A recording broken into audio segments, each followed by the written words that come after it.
안녕하세요. 라크입니다. 네, 오늘은 세 분의 시청자 상담에 대한 답변을 드리겠습니다. 남편이 잠시 여자를 만났고 그 여자에게 엄청난 금전적 손해를 봤습니다.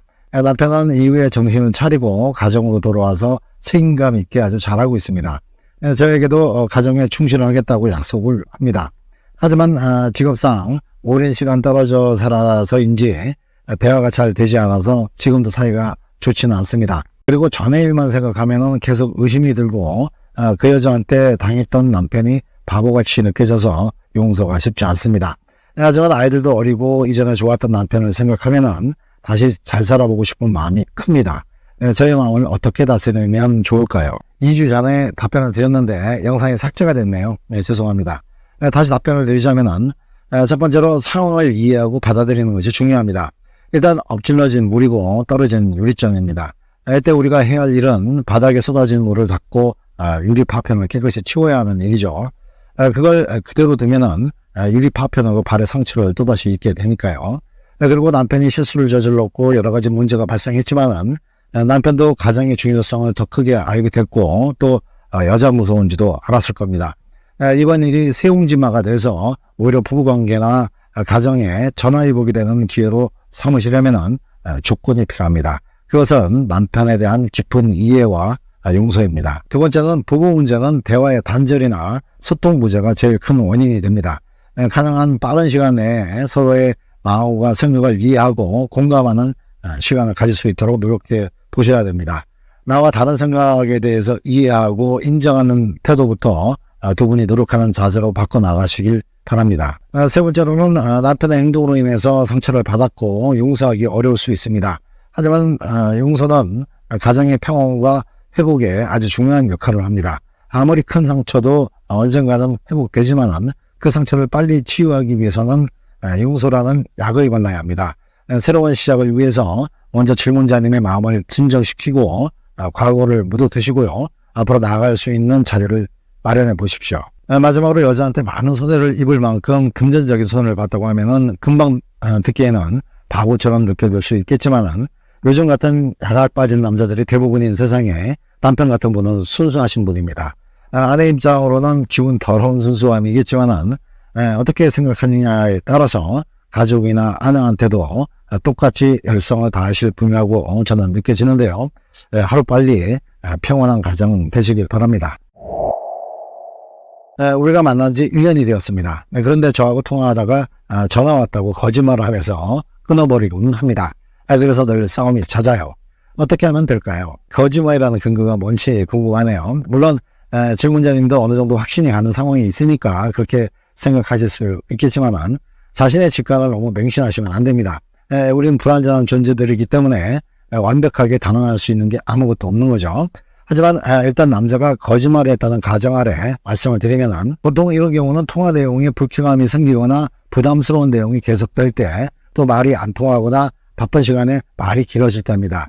특히 한쪽은 바다 얘기하는데 한쪽은 산 얘기를 해버리면 처음에는 좋은 마음으로 전화를 했어도 이런 식이 계속되면 짜증이 스멀스멀 올라오는 거죠. 이렇게 되면 보통 남자들은 조금씩 짜증을 표현하겠지만은 질문자님의 남자분은 살짝 거짓말을 해서라도 여성이 기분 나쁘지 않게 전화를 끊으려는 의도가 보입니다.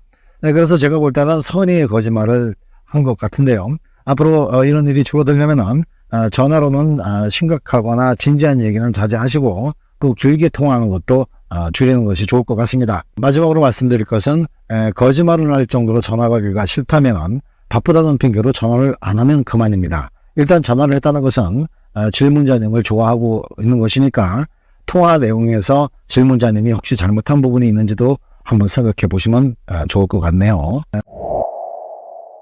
남친이 저한테 자기 내꺼 하면서 자기 XS는 내꺼 하면서 성기를 지칭하는 용어를 씁니다. 남자가 이렇게 자주 말하는데요. 이게 애정 표현 같은데 좀 듣기가 민망해서 어떻게 표현해야 될지 모르겠네요. 저를 성적으로만 생각해서 그러는 거라고 보기에는 자신의 일이나 미래 생각을 이야기 잘 하거든요. 그래서 애정 표현 같은데요. 이런 말을 하는 남친의 심리가 뭔지 궁금하고 저는 어떻게 반응해야 될지 궁금하네요. 네, 보통 남자들은 잘 쓰지 않을 것 같은 명칭을 써서 놀라셨네요. 일단 제가 우리나라 남자들 말버릇을 다 알고 있지는 않아서 남자들이 다 그렇다고 말씀드릴 수는 없지만 일단 소유욕이 강하고 성적 관심도가 높은 남자이면서 외향적인 남자 중에 규칙이나 관습 같은 것을 속박당하기 싫어하는 남자들이 흔히 사용하는 경우가 많습니다. 네, 그리고 남성성과 여성성에 대한 구분이 정확한 남자들이 주로 그런 표현을 자주 쓰는데요. 무식하고 저질이라서 쓰는 건 절대 아니죠. 물론 비속어로 분류되어 있는 표현이긴 하지만 상대를 무시하거나 얕잡아보고 쓰는 말은 절대 아닙니다. 차라리 욕을 하면 했지 그건 오히려 애교 섞인 자극적인 표현일 뿐입니다. 듣기는 민망하시겠지만 XX의 뜻 자체가 전혀 나쁜 뜻이 없기 때문에 기분 나쁘실 이유는 없습니다. 샌님 같은 남자도 성관계에서 흥분을 하다 보면 갑자기 XX가 너무 좋다는 말을 자기도 모르게 할 수 있듯이 사람들은 점잖은 체면에 보통은 잘 안 쓰는 것 뿐인 거죠. 모르겠습니다. 저는 이런 단어가 하나도 이상하지 않은 것은 그 단어를 쓸 때 남들은 점점 빼달라고 못 쓰는 말을 그 남친은 그냥 편하게 쓴 것 이상의 의미가 없기 때문입니다. 만약 남친이 난 너의 음부가 좋아 아니면 너의 송기는 내꺼 라고 말하면 정말 웃기지 않나요? 여성분들은 굳이 표현을 하려면 난 니께 좋아 라는 말도 있지 않느냐고 하시겠지만 남친은 더 확실한 명칭으로 자극적이고 세게 내 거라는 걸 표현하고 싶은 것 뿐이니까 기분 나빠하지 마십시오. 하지만 그렇다고 남자한테 나도 네 XX가 좋아 라고는 말하지 마세요. 사랑이 힘들어지면 나 꺼내 불러요. 사랑이 아픔을 줘도 나 꺼내 불러요. 사랑이 떠날